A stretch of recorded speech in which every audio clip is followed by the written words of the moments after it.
Yo, everybody. It's Bofa here with the 20.4 patch notes review. A surprise from Blizzard this time. We actually got Battlegrounds patch notes in a major standard patch.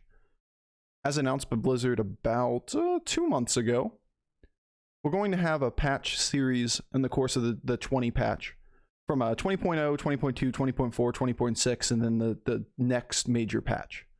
So what you can expect here is that 20.2 and 20.6 were going to be major Battlegrounds changes.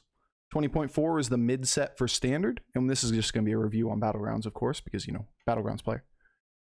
But we actually have a pretty good patch, you know, at a glance for Battlegrounds here. Okay, this is kind of my first read through, so I wanted to consolidate, talk about, like, I glanced at it just to see if there are Battlegrounds things, and then figured, you know what, let's do it live.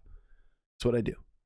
All right, our first major patch note is that we have a new hero. Mutinous the Devourer, cost 0, remove a friendly minion, spit its stats onto another one, gain 1 gold. Well, first thing to note is they learned from the age-old hero Sylvanas. Do you remember Sylvanas? Sylvanas' hero power was destroy a minion, give its friendly or its neighbors +1/+1. To make this hero power give 1 gold, because it's not worth stats to sell or not to get a gold from selling a unit. Well, good. There's a start. Next thing, it keeps all of its stats. Stats get spit on something else. We assume, or I would assume, that spit its stats onto another, as descriptive as that might be, probably means randomly distribute the stats onto one specific other minion. So say you use the hero power on a 3/2 minion, and you have 3 other minions on your board, it'll pick randomly one of those 3 minions and give it a 3/2 buff. Then you gain 1 gold. Where is this useful? Well, at first glance, I'd say this is a very strong hero power. Turns out 0 cost hero powers that give you an advantage. Let's bring this down 1 so it's like completely visible on screen. That give you an advantage in the early game are usually pretty good hero powers. Just tempo, right? It's like Blackthorn right now. Blackthorn is a good hero, like a top 10 hero, because it gives you tempo early game and allows you to take advantage of the fact that you're ahead in the game to leverage that power to make either level up tavern tiers, stay healthy for mid-game strats, and basically play the game aggressively. Well, this is going to do the same thing. Think about, say, your typical leveling curve. You level to 2 on turn 2. On turn 3, you have 5 gold. You can buy a minion, put it on the board, devour your tier 1 minion, and then buy a second minion. In other words, you have 3 minions worth of stats.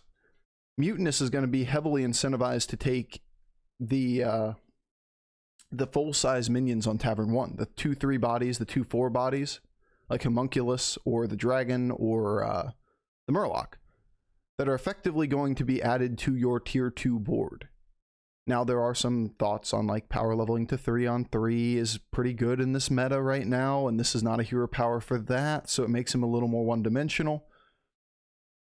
But it's still an advantage in the early game that is on par with the tempo that Kael'thas offers. And Kael'thas wins the early game.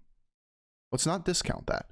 And it's way better than Kael'thas in the late game, right? This is like power creeping the ever-living shit out of Kael'thas. Now, you don't get the mid-round turns that have quite as much power as Kael'thas does, but let's be real. If you have the early tempo and you can leverage that, you're going to stay healthy anyway. And then after that, you're going to have a hero power that's much, much, much more consistent in the late game.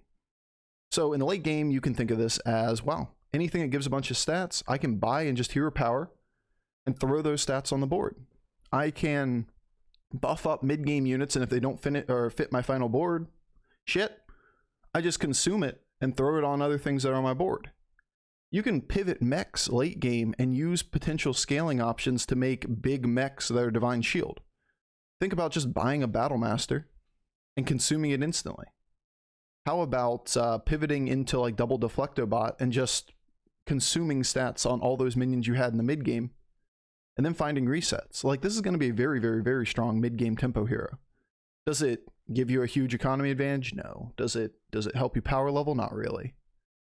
But it's a really, really, really consistent mid-game hero. It's going to be on par, I think, with Lich King, somewhere around Blackthorn level. I think this is a high tier 2 hero, like a very, very, very strong hero. Next option, or next hero, is Guff Rune Totem. Hero power, natural balance, cost 1. Give a friendly minion of each tavern tier +2/+1. you immediately think Wag Toggle, right? Wow, you just throw the same set of units on the board and push the button every turn. You get really strong because +2/+1 was broken in Wag Toggle. Well, it's not like you can stay on Tavern 1 and get a bunch of minions of different Tavern tiers, right?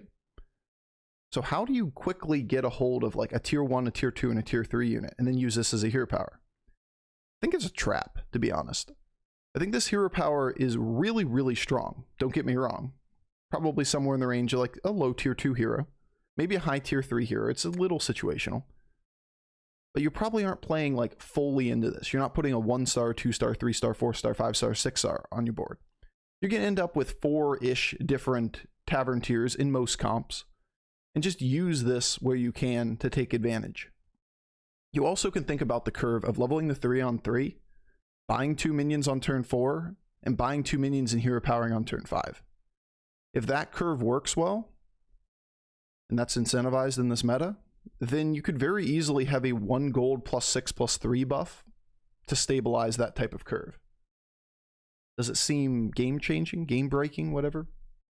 No, not really. But it does seem reasonably strong. I think he'll be fine. I think he's like, you know, a balanced hero. A good one. The natural balance is balanced. All right. Oh my god. This was the patch note I know was coming. Ding dong, the witch is dead. Maiev has been removed from Battlegrounds. We have lived for, what, 9 months of Maiev being a tier 1 hero? No more Maiev. That's going to change the landscape of the game.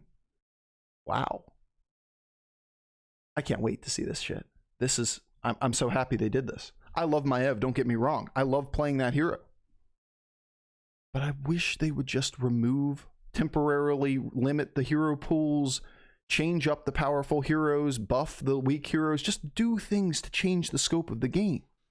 Now this patch is doing so. It added a couple new heroes. It removed the queen of the meta.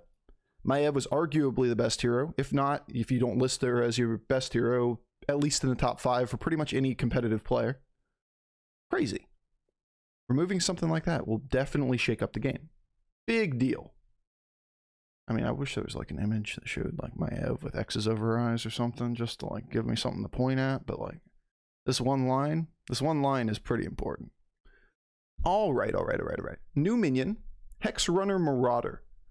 A 3/5 demon on tier 4 with card text at the end of your turn. If you have 6 or fewer minions, gain +3/+3. So better than Gold Grubber scaling, but you can't play 7 minions.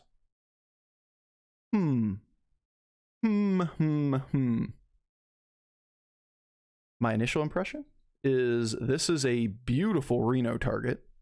The power to 4 on turn 4 type of lines for Reno are already really, really strong. Other heroes that like to do that, like Patchwork and whatnot, get stronger. If you gold this minion and you get a 6/10 instantly that turns into, by that first combat, a 12/16, that kills like 4 minions in the mid game. You recover within 2 turns after leveling the 4-on-4.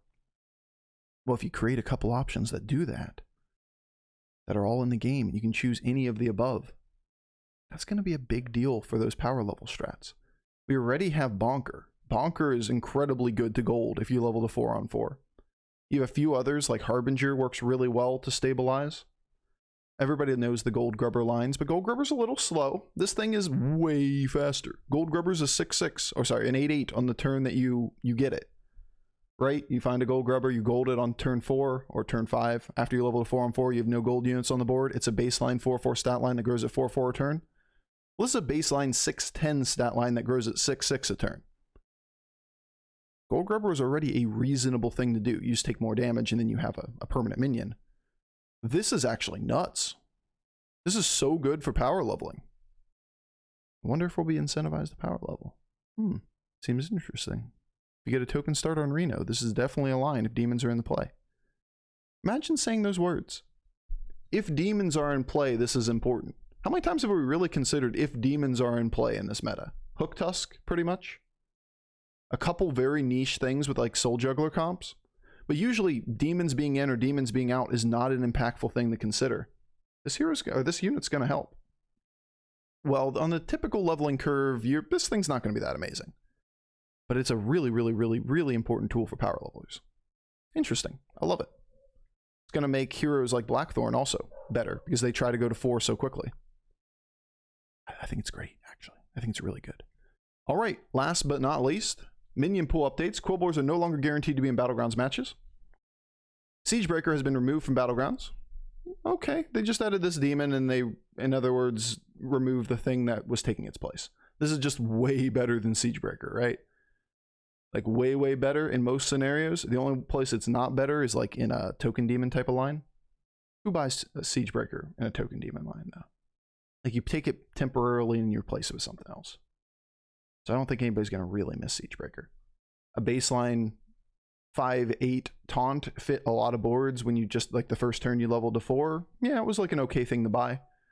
But it's not like it was doing a whole lot. The game wasn't built around it. You didn't have strats that revolved around it. It was a safe one to remove.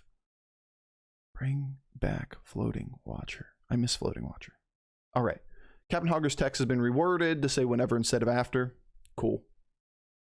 It doesn't do anything. No functional change. Cool. Oh well, that's the patch, guys. Like it's straightforward. Those are my thoughts. It's coming out tomorrow, June 3rd. So approximately 24 hours after this video is posted. And hope you guys enjoy. See you out there. Take care.